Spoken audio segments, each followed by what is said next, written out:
দেখো কালকে 0 পয়েন্ট গেছিলাম, তো আজকে কাটোয় আছি। তো এখানকার পরিবেশ দেখতে পাচ্ছ, চারিদিকে বরফে ঢাকা। তো আমরা একটা আর্মি বেস ক্যাম্পের পাশে আছি। তো বেস ক্যাম্পে দেখতে পাচ্ছ চারিদিকে বরফে ঢাকা। তো তো কালকে গেছিলাম ওখান থেকেও মজাদার জায়গা পেলাম আজকে এখানে কাটোতে। কালকে 0 পয়েন্টে যাওয়ার পরেও এরকম ফিল আসেনি যে এতটা মনের থেকে ফিল আসবে। তো দেখো চারিদিকে বরফে স্তূপে ঢেকে গেছে। দেখো পিছনে ব্যাকগ্রাউন্ডটা আমাদের পাহাড়টা, চারিদিকে বরফে ঢাকা। এটা আর্মি বেস ক্যাম্প, বেস ক্যাম্পের পাশেই আমরা আছি। দেখো সম্পূর্ণ জায়গাটা, যেদিকে তাকাবো চারিদিকে ওয়াও,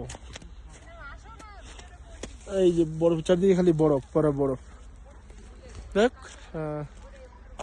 সবাই যদি সিকিম ঘুরতে আসো তাহলে কাটোটা ঘুরে যেও, তাহলে আশা করি সবারই ভালো লাগবে। আর কাটো যদি কেউ না ঘুরে চলে যাও তাহলে অনেকে মিস করবে।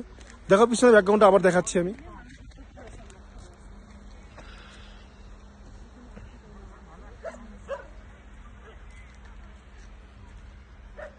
দাও না, হয়েছে তো, আসো না।